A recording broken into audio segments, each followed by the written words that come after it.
Clic, bonsoir cinéphiles et cinéphiles. Aujourd'hui, je vais vous parler d'un film que nous avons reçu par la Warner. Il s'agit de ceci. Et je l'envoie, hop, là-bas.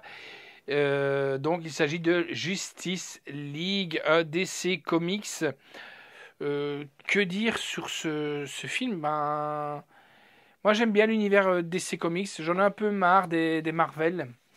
Marvel pour ci, Marvel pour ça. Depuis qu'ils sont en plus chez Disney, ils se prennent un peu la tête. Ils veulent tout pour eux, tout le potentiel. Et c'est un peu désagréable quand même. Et j'aime bien aussi l'univers sombre de DC Comics. Alors, je vais d'abord vous lire un peu le synopsis et puis après on passera un extrait et puis après on se retrouvera bien entendu pour vous parler de ce film. Après avoir retrouvé foi en l'humanité, Bruce Wayne qui est bien entendu Batman, interprété par Ben Affleck, inspiré par l'altruisme de Superman, sollicite l'aide de sa nouvelle alliée, Diana Prince, elle, qui est interprétée par Ezra Miller, qui est Wonder Woman, hein, bien entendu, pour affronter un ennemi le plus redoutable que jamais. Ensemble, Batman et Wonder Woman ne tardent pas à recruter une équipe de méta-humains pour faire face à une menace inédite. Pourtant, malgré la force que représente cette ligue de héros sans précédent, Batman, Wonder Woman, Aquaman qui est interprété par notre ami Jason Momoa, qui est un Hawaïen, hein, juste en parenthèse comme ça. Cyborg, lui qui est interprété par Ray Fisher, et bien entendu Flash qui lui est interprété par notre ami Gal Gadot. Voilà, donc il peut-être déjà être trop tard pour sauver la planète d'une attaque. Et bien nous on va aller voir ce qu'il a en cours de la planète attaquée en réalité, qui est notre planète bleue, la Terre.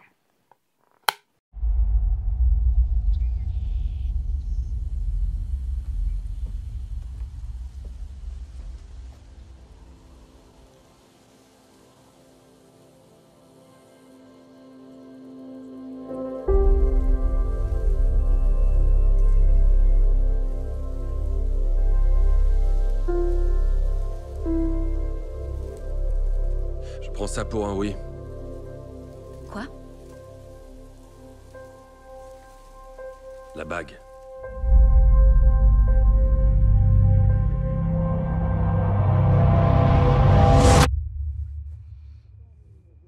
Le monde entier pleure toujours la mort de Superman. Les actes de violence, de guerre et de terrorisme se multiplient. J'ai fait un rêve. C'était la fin du monde.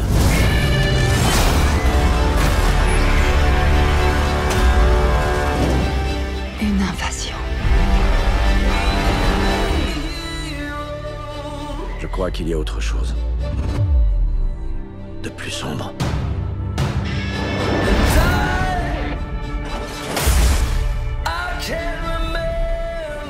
On demande à des gens qu'on ne connaît pas de risquer leur vie.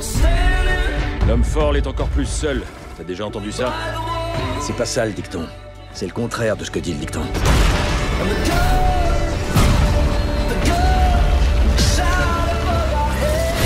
Divisé, on n'est pas assez fort.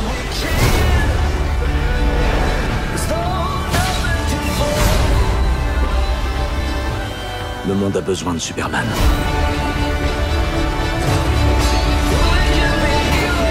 Je lui ai fait une promesse.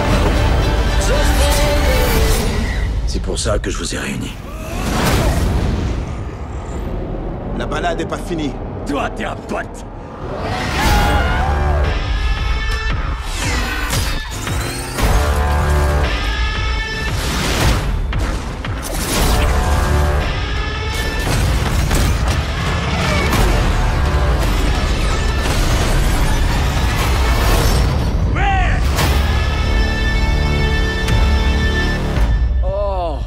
Trop fort. C'est votre bas de signal, c'est votre... Oh, je suis désolé. C'est votre signal qui dit qu'il faut y aller, là? Oui, t'as tout deviné. C'est trop cool.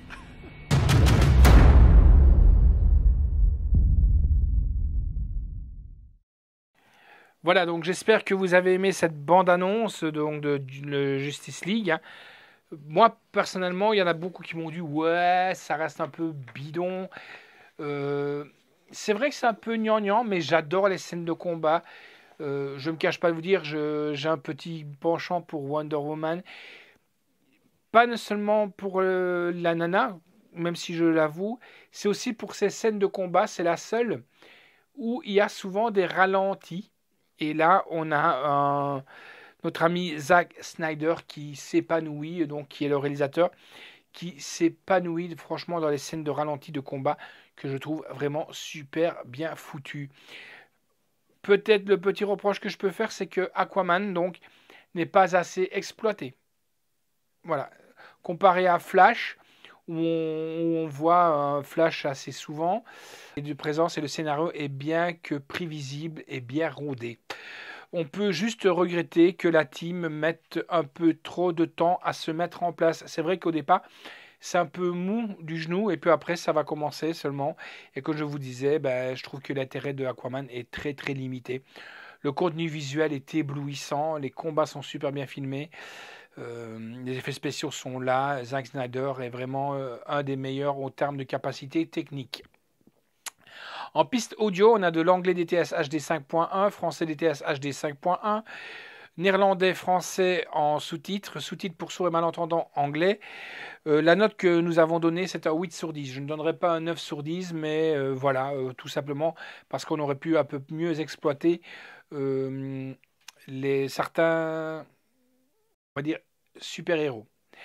La réalisation est de Zack Snyder, histoire originale de Chris Terrio et de Zack Snyder, d'après les personnages du comic books de Bob Kane, Bill Finger, Jerry Siegel, William Moulton Mastrone et Joey Shuster. Le scénario est de Chris Terrio et de Joss Whedon, production est de Charles Roven, Deborah Snyder, Geoff Johns et Joe Berg, avec donc Ben Affleck, Henry Cavill, Gaël Gabot, Ezra Miller, Jason Momoa, Ray Fisher. La voix off, c'est pour Serian Hyde. Donc quand je dis voix originale, c'est pour le fameux méchant. Hein, voilà. Musique est de Danny Elfman, photographie de Fabian Weiner, montage est de David Brainer, Richard Persson et Martin Walsh. Les décors est de Patrick Tatopoulos. Patrick Tatopoulos, fatalement, Walking Dead. Et j'irai même plus loin, je dirais même si vous avez connu Godzilla. Patrick Tatopoulos, qui est en réalité, avec un nom comme ça on pourrait se dire grec, mais aussi du sang français. Voilà. Costume Michael Wilkinson, c'est pas du rasoir, non. Les effets visuels est de John Desjardins. Seth Mori, Long Wei Savoon, durée du film, donc comme je vous ai dit, c'est 2 heures. Édition chez Warner, distribuée par Warner Home Entertainment. Sortie le 21 mars. Date de sortie en salle, c'était le 15 novembre 2017. Donc le contenu, il y a des boîtiers métal, des steelbooks limités, des duopacks, plein de choses. Alors au-dessus, il y a l'Ultra HD, 4K, le Blu-ray 3D actif du film en VO et VF, DT HD MA. Le Blu-ray 2D et le film en VOF et en VF. La copie digitale. Alors en bonus, on retrouve beaucoup de bonus sur le Blu-ray 2D. Le retour de Superman. En route vers la justice. Au cœur de la justice. La technologie dans Justice League. Justice League, les nouveaux héros. Steppenwolf. Ce n'est pas un groupe, même si j'aime bien la musique de Steppenwolf, mais Steppenwolf est le méchant, le conquérant. Donc, analyse des scènes, les nouvelles Amazones, on voit les Amazones, on voit un peu des combats d'Amazones, c'est vraiment bien. Le sauvetage de Wonder Woman, Hero Park, la bataille du tunnel, qui est vraiment pas mal, les costumes de la Ligue. Voilà, donc Un film que je vous conseille. Maintenant, il y a une petite erreur. Oups, là, je vais rattraper juste de justesse mon clap qui allait tomber, qui allait se viander. Je veux juste vous montrer un petit quelque chose qui, pour moi, a son importance. C'est ceci. Il est marqué 12. Donc, c'est-à-dire plus de 12 ans. Et juste à côté, il est marqué tout public. Moi, sincèrement, je ne le conseille pas à tout public. Donc, il y a vraiment quelque chose qui ne rentre pas en adéquation. C'est pas un film tout public. Comme on dit, un bon 12 ans. Allez, on va dire même 10 ans peut-être. 10 ans, ce serait bien. Voilà. Donc, Justice League qui est là. Donc, que je vous conseille, franchement, pour un bon divertissement, si vous en avez un peu marre, de l'artillerie Marvel. Allez, ciao, à bientôt.